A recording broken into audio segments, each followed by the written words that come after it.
My parents left me in debt to fund my brother's failed business. Now they want to meet my daughter. Should I let them back into my life? I never expected to be writing this, yet here I am, seeking help from strangers on the internet about my family situation. My name is Johnny, and I am 32 years old. I've been estranged from my parents for over 8 years, and now they're attempting to re-establish contact. I'm not sure how to handle this, and I might really benefit from some outside advice. To comprehend my condition, you must first know about my childhood. I grew up in a little town in Ohio as the older of 2 sons. My younger brother, Bobby, 30M, was born when I was just 2 years old.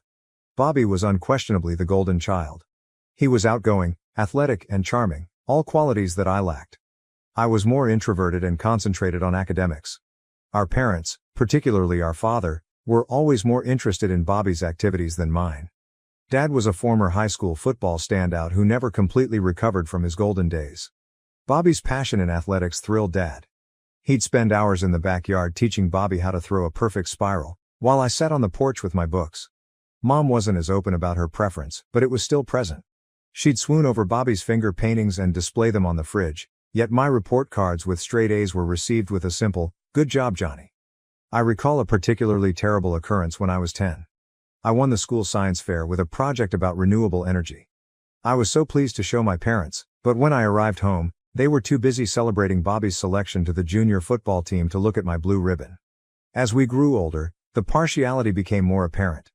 In high school, I immersed myself in my academics, joining both the debate team and the math club. I was determined to enroll in a good college and become a doctor. Bobby, on the other hand, got by on his charisma and physical abilities. He was the standout quarterback, courting cheerleaders and attending parties on weekends. I still recall the night of my high school graduation. I was valedictorian and had spent weeks preparing my speech.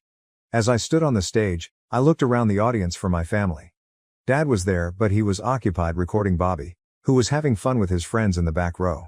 Mom, at least, appeared to be paying attention, but I noticed her frequently looking over at Bobby. Even in my success, I felt as if I was still in my brother's shadow. When it came time for college, I was accepted to a prominent university on a partial scholarship. I was overjoyed, but it was short-lived. My parents sat me down and informed me they couldn't afford to help with my tuition. They claimed they had been saving for years, but unexpected bills had arisen, and they just did not have the funds. I was devastated and determined. I took out college loans, worked part-time jobs, and completed undergrad. It was challenging, but I felt pleased with myself for doing it on my own. I've worked as a teacher, a library assistant, and even spent the summer working night shifts at a 24-hour diner. I was so fatigued at times that I could barely keep my eyes open during lectures, but I persevered.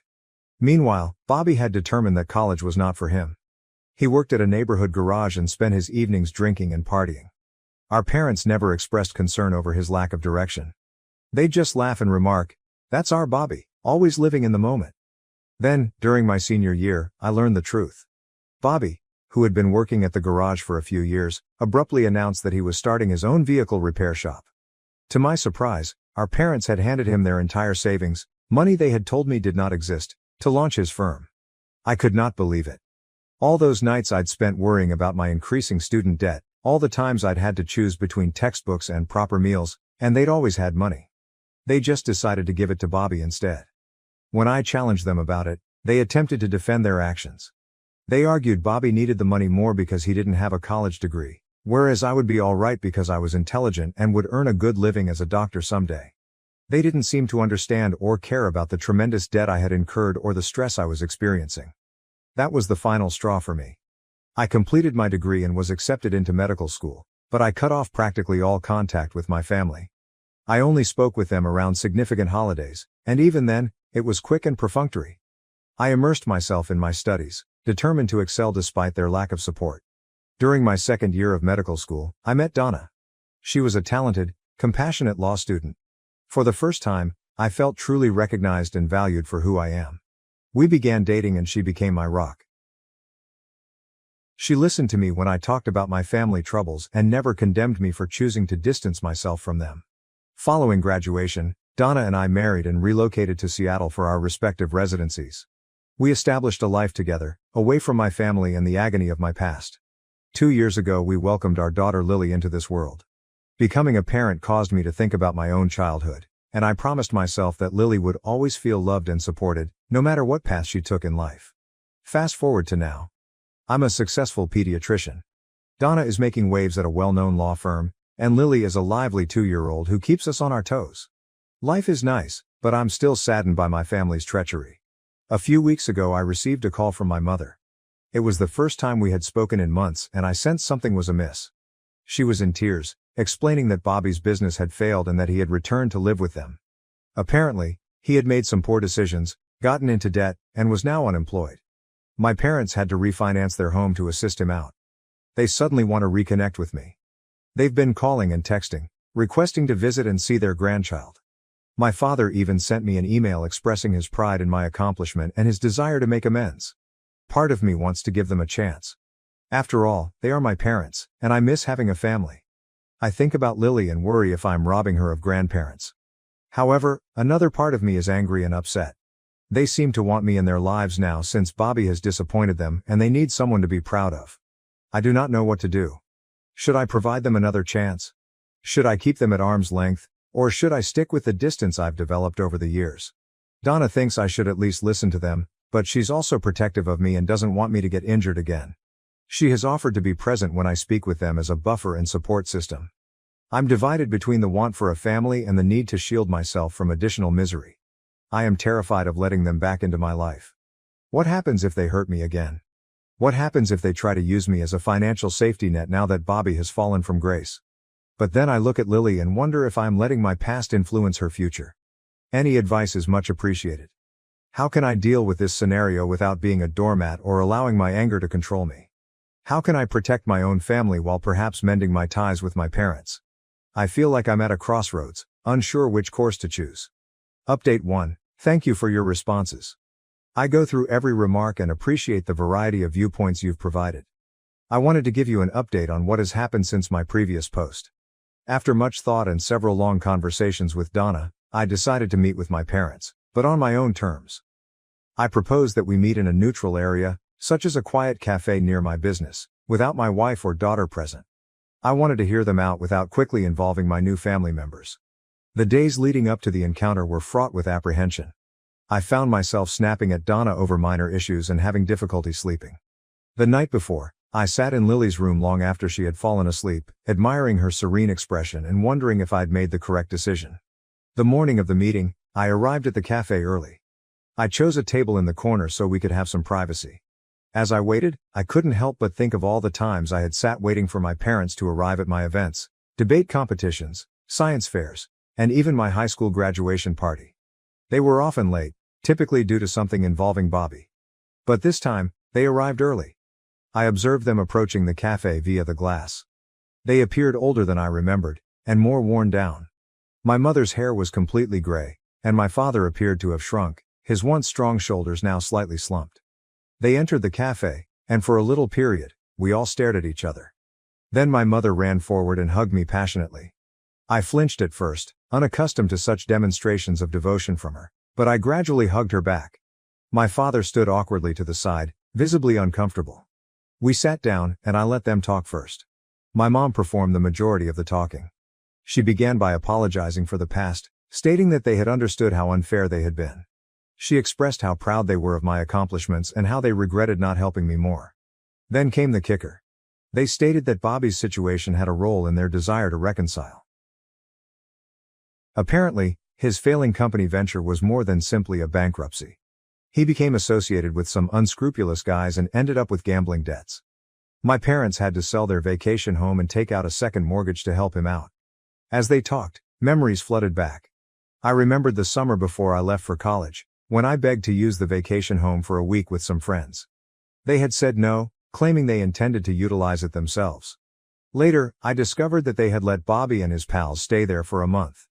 I listened to everything silently, letting them talk. When they were finished, I took a deep breath and told them how I truly felt. I detailed every incident of favoritism.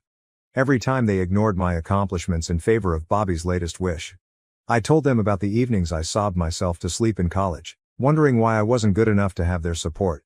I told them about how I had to sell my laptop, a high school graduation gift from my grandma, to pay for textbooks. I described how during college, I had to work night shifts at a diner, coming home stinking of grease and fatigued, while they paid for Bobby's partying. My father attempted to intervene to defend their behavior, but I shut him off. I reminded him of all the football games he had attended for Bobby, as well as how he had missed my debate team's state victory because he was at one of Bobby's games. I informed them that, while I appreciated their apologies, it did not erase years of pain and neglect. I made it obvious that if they wanted a relationship with me, it would be on my terms, which would require time and effort on their part. I also addressed the elephant in the room, Bobby. I informed them that, while I sympathized with his predicament, I didn't want to be his safety net or compete for their attention again. My life, my wife, and my daughter were my top priorities right now. As I spoke, I could see the pain and regret on their faces. My mother was silently crying, and my father appeared to have aged 10 years in the course of our chat. Part of me felt bad for causing them distress, but another part felt glad to finally express these things aloud. The conversation ended with mixed emotions. We agreed to take things slowly. I stated I'd be available for occasional phone conversations, but I made no guarantees regarding in-person visits or introducing them to Lily. I told them I needed time to comprehend everything and asked them to respect my boundaries. As I left the cafe, I felt an odd combination of melancholy and relief. It wasn't the heartfelt reconciliation some had hoped for, but it seemed genuine and essential. I walked to my car and sat there for a while, repeating the conversation in my head. When I arrived home, Donna was waiting for me. She took one look at my face and hugged me. We sat on the couch and I told her everything. She listened without judgment, providing comfort and support. Donna asked me how I was feeling that night when we were lying in bed. I told her I was unsure.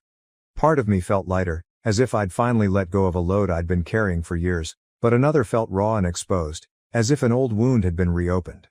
I'm still processing things, but I feel like I've made a step toward healing. Even if the path ahead remains unpredictable. I know it won't be easy, and there will be a lot to go through, but for the first time in years I feel like I might be able to reconnect with my parents. I'll keep you updated as things progress. Thank you all for your encouragement and wisdom. It has given me the strength to confront this circumstance front on. Update 2. It's been approximately a month since my meeting with my parents, and I wanted to provide another update. Things have been complicated. True to my word, I have allowed only limited communication with my parents. We've had a few phone calls, mainly brief and embarrassing. My mother has worked quite hard, possibly to an excessive degree. She calls more frequently than I'm comfortable with and is always curious about Lily. I've had to establish some boundaries there, telling her that she must earn the right to be a grandma. Last week, she called and spent 20 minutes telling me about a toy she had purchased for Lily. I had to interrupt her and remind her that she hadn't even met Lily yet, and it wasn't right to purchase her things at this point. She appeared to be hurt, but I kept my position. In contrast, my father has remained aloof. He has only spoken to me once, and it was a stiff chat. I get the impression he is battling with his pride, finding it difficult to confess he was wrong all these years. During our one chat, he largely inquired about my profession, as if attempting to comprehend the life I'd made without them. The real drama, though, came from an unexpected source. My brother, Bobby. He sent me a long, rambling email about 2 weeks after I met with my parents. It was part apology, part request for assistance. He wrote about how he had made mistakes in his life, how he regretted taking advantage of our parents, and how he wished he had been a better brother to me. As I read the email, memories flooded back. I remembered in high school when Bobby borrowed my car without asking and had an accident. Our parents were outraged, but they paid for the repairs without holding Bobby accountable. Meanwhile, I had to ride the bus to school for a month. Bobby's email initially moved me. It appeared like a sincere effort at reconciliation. However, as I read on, the genuine intent of the email became evident. Bobby was asking for money. He had a business idea that he was confident would cure all of his issues, and he asked me to invest. I was infuriated. Despite all that had happened over the years, he continued to see me as nothing more than a possible source of wealth. The business concept was unclear and poorly thought out. It involved a food truck selling gourmet hot dogs. He had clearly learned nothing from his past setback. I did not answer your email. Instead, I phoned my folks. The talk was tense. When I questioned if they knew about Bobby's email, they said they did. In fact, they urged him to contact me. They believed that if Bobby and I reconciled, it would help bring the family back together. I lost my composure at that time. I explained that their attempts at manipulation were precisely why I had separated myself in the first place. I reminded them of all the times they had allowed Bobby's poor behavior, from covering for him when he cheated on tests in high school, to bailing him out of jail after a DUI in his 20s. I made it clear that I was not interested in sponsoring another of Bobby's schemes, and I was disappointed that they would even consider asking me after everything that had occurred. I informed them that if this was their notion of making amends, they needed to learn a lot about respect and boundaries. The call ended poorly. My mother was crying again. My father was defensive and I was shivering in wrath. I felt as if all of our progress had been undone in an instant. After I cooled down, I discussed matters with Donna. She's been my rock through it all, providing support and a clear perspective when I needed it the most. We concluded that for the time being, it would be best to distance us from my family. The trust that had been tentatively restored has been shattered, and I need time to comprehend it all. I feel discouraged and upset, but also strangely relieved. This incident proved that my suspicions were correct. My family still doesn't realize the anguish they've caused or respect the limits I've established. It's a difficult but important revelation. For the time being, my attention is focused on my own family, Donna and Lily. They are my top concern and I refuse to let the drama with my parents and Bobby detract from the enjoyment we've created together. Last night, while I was tucking Lily into bed, she wanted me to read her favorite story, The Giving Tree. As I read, I realized how different my relationship with her is from that with my parents. I want her to know she is loved unconditionally, not based on what she can provide or do. This morning, I sent my folks a brief email. I told them I needed some space and would contact them when I was ready. I also made it plain that any future relationship would be contingent on their ability to respect my limits and regard me as an equal, rather than merely a potential solution to their problems with Bobby. I have not heard back from them yet, and I'm not sure how I feel about it. Half of me is relieved by the quiet, but another half wonders whether they've given up on reconnecting. For the time being, I'm taking things one day at a time. I have a busy week at the hospital, and Donna and I are organizing Lily's third birthday party. Life moves on, and I'm resolved to concentrate on the good aspects of my life rather than linger on the negative. I'll update again if something big happens, but for now, I believe it's time to finish this chapter and move on with my life. Thank you all for your help and advice throughout this process. It's meant more than you realize. Update 3. It's been 6 months since my previous update, and I felt it was time to discuss what's going on. My family situation, as well as my viewpoint on things, have altered significantly. First, let me explain the situation with my parents and Bobby. After the argument over Bobby's email, I kept my distance. I ignored calls and messages, concentrating on my business and my immediate family. It was difficult, particularly over the holidays, but I believed it was vital for my mental health. 3 months ago, I received a letter from my father. It wasn't an email or text, but rather a handwritten letter. The sight of his familiar handwriting triggered a flood of memories, birthday cards and messages in my lunchbox from when I was younger, before Bobby came along and everything changed. In the letter, he did something I never expected. He gave a sincere and honest apologies. He acknowledged their favoritism toward Bobby, the pain they had caused me and the mistakes they had made in attempting to reconcile. He made no excuses or asked for anything. He just expressed regret and a willingness to make amends, but only when I was ready. He talked about how he had been thinking a lot and realized how his own fears had influenced his actions. He stated that he had lived vicariously via Bobby's sporting accomplishments since he felt inadequate in his own career. He claimed he had always been proud of my academic achievements but didn't know how to express it. I was suspicious at first, but something about the message felt unusual. Maybe it was the exertion of writing it by hand. Or perhaps enough time had elapsed for genuine thinking. Regardless, it paved the path for cautious communication. We've been talking more frequently lately, generally just my dad and me. Our interactions are still occasionally awkward, but they feel more genuine. He's been asking about my work and family, and he truly listens when I explain about my life. He's also been open about his own challenges, such as his difficulty acknowledging mistakes and his fear of losing his children. He asked Lily last week if he might send her a birthday gift. Rather than simply saying yes, I suggested we video call so he could see her open it. I hadn't seen such delight on his face in years as Lily joyfully unwrapped the toy doctor kit he sent her. My mom and Bobby's situation remains difficult. My mom has shown greater respect for my boundaries, which I appreciate. She's been sending out sporadic emails with family recipes and old photos. It's a modest gesture, but it appears like she's attempting to connect in an unobtrusive manner. Bobby, I've learned, has finally found treatment for his gambling addiction and is now working a steady job for the first time in years. He has not contacted me personally, which is probably for the best right now. Dad indicated that Bobby is going to Gamblers Anonymous sessions and trying to repay some of the money he owes our parents. The most significant change, however, has been in my own perspective. Throughout everything, I've learned that, while I can't erase the past or control my family's actions, I can choose how I react to them. I've been working to let go of some of the anger and hatred I've harbored for so long. It is not easy, and old hurts still arise on occasion, but I'm trying. I have also developed a new appreciation for my own family. Donna has been tremendously supportive throughout this process, offering advice when I needed it and simply listening when I needed to rant. Watching Lily grow and shaping her idea of family has made me think about what I want it to mean for her. Last weekend, we enjoyed a picnic in the park. As I watched Donna push Lily on the swing, I felt a sense of calm I hadn't felt in a long time. I understood that no matter what happened to my parents or Bobby, I now have my own family, one based on love, trust, and mutual respect.